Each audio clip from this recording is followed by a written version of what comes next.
2016. No political party has burnt schools in Pakistan's history. No political party has burnt Radio Pakistan in Pakistan's history. No political party has dared burn ambulances on the roads.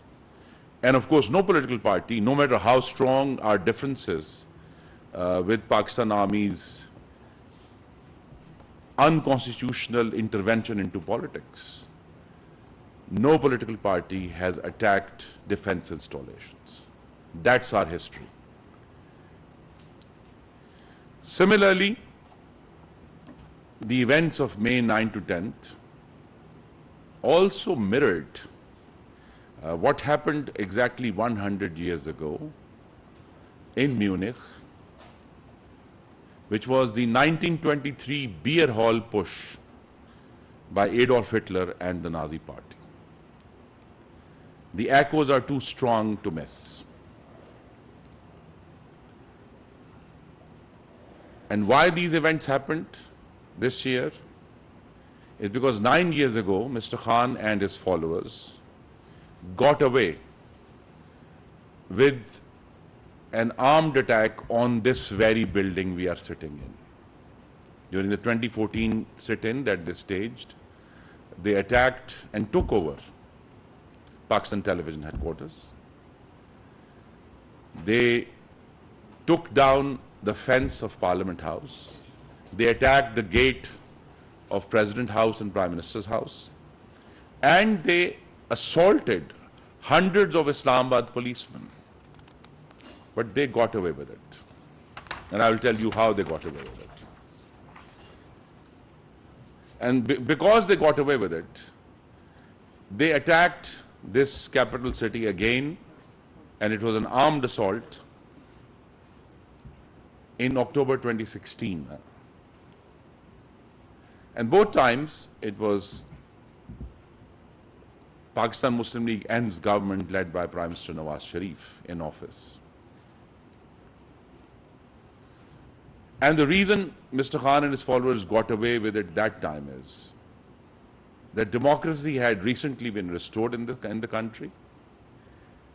And precisely the arguments made today were made 9 years ago, that this is dissent, this is political opposition, they are misguided people, they should be allowed to have this leeway.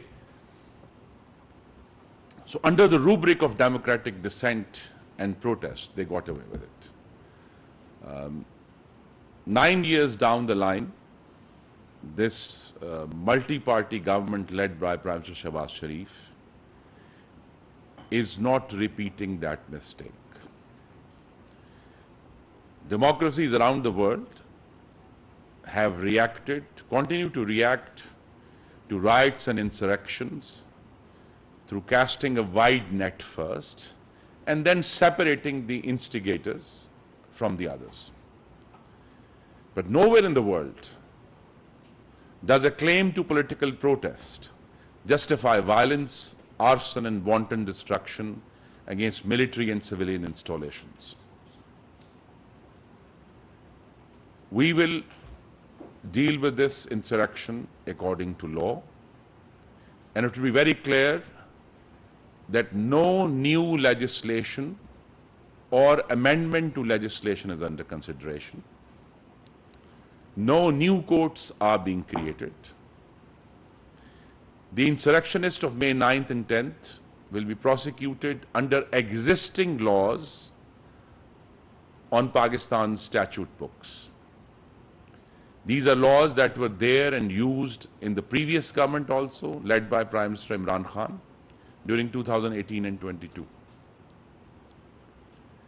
And as the Prime Minister said in Parliament yesterday, those who attacked civilian installations will be prosecuted under the Anti-Terrorism Act 1997 and the Pakistan Penal Code. And those who attacked military installations will be prosecuted under the Army Act 1952, which has a provision for doing so.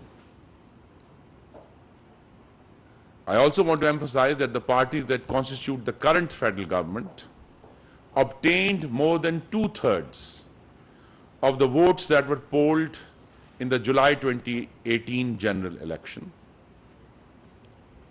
We represent all 4 provinces in the federal government at the moment, and we also represent an overwhelming majority, more than 2/3, of Pakistanis who voted in 2018. We expect that Parliament will provide full funding for the general election and its security in its upcoming federal budget due in June.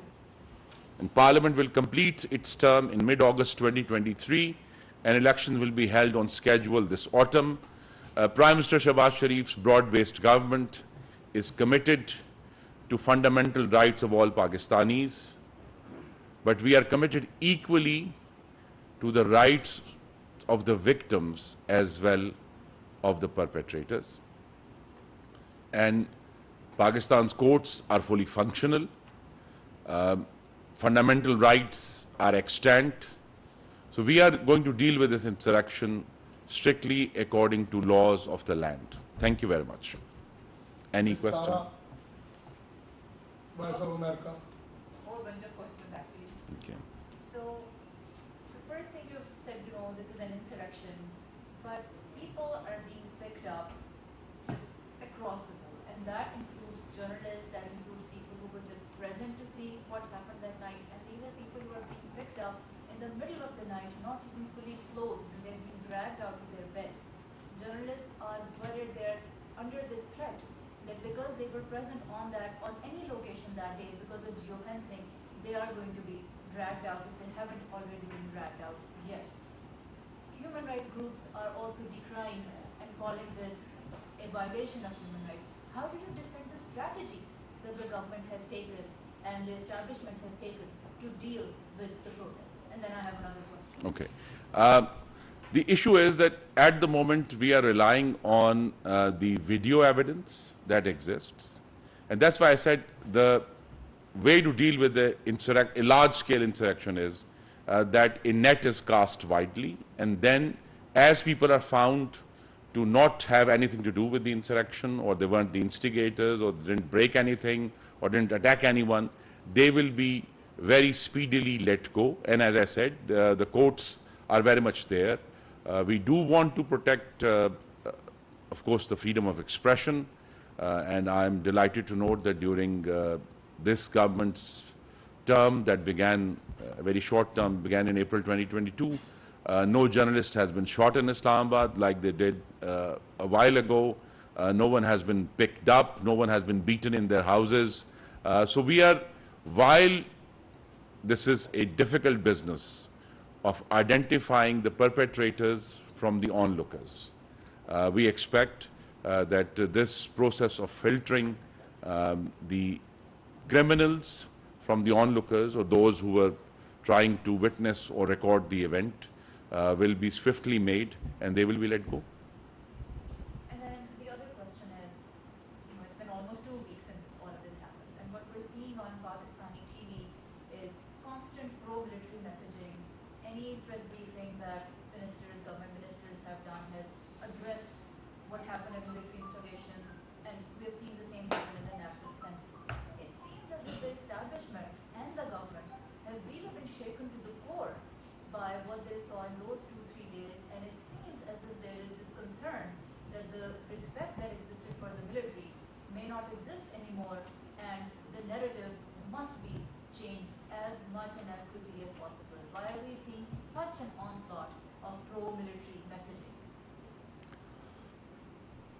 The simple answer to the question is that not too long ago, this government, again at that time Prime Minister Nawaz Sharif led the government, and the military fought a very wide-scale counterinsurgency in Pakistan between 2014 and 2016. And yes, we are shaken because this kind of attack that we witnessed on May 9th and 10th, I said so earlier, only occurred when the terrorists were attacking Pakistan. Terrorists attacked schools. Terrorists attacked general headquarters, as was done on May 9th. Terrorists attacked different military installations, Air Force installations, like was done on May 9th in Miawali, the MM Alam base. So the nation of Pakistan is still reeling from that very serious terrorist onslaught that killed tens of thousands of Pakistanis, kills tens of thousands of military personnel and officers. And to see this same kind of breadth and strategic targeting happen within 2 days by a political party, yes, I think we have every reason to be shocked by it, and I think the world should be shocked by it also. It's not a coincidence that the same party that attacked Pakistan television in 2014 then attacks Radio Pakistan Peshawar in 2023. So there is a clear lineage here, and as I said, we perhaps could be accused of appeasement of Mr. Khan and his party back in 2014, which has led us to this eruption of fascist violence 2 weeks ago. Thank you. We're done. Thank you. वफाकी वज़ीर तवानाई खुर्रम दस्तगीर की सियासी सूरत हाल पर गैर मुल्की media से गुफ्तगू आप मुलाहिज़ा कर रहे थे। उन्होंने कहा कि पाकिस्तान की तारीख में कभी किसी सियासी जमात ने तालीमी इदारों और अस्करी तनसीबात पर हमला नहीं किया। 2014 में भी PTI ने PTV और दीगर सरकारी इदारों पर हमला किया था, लेकिन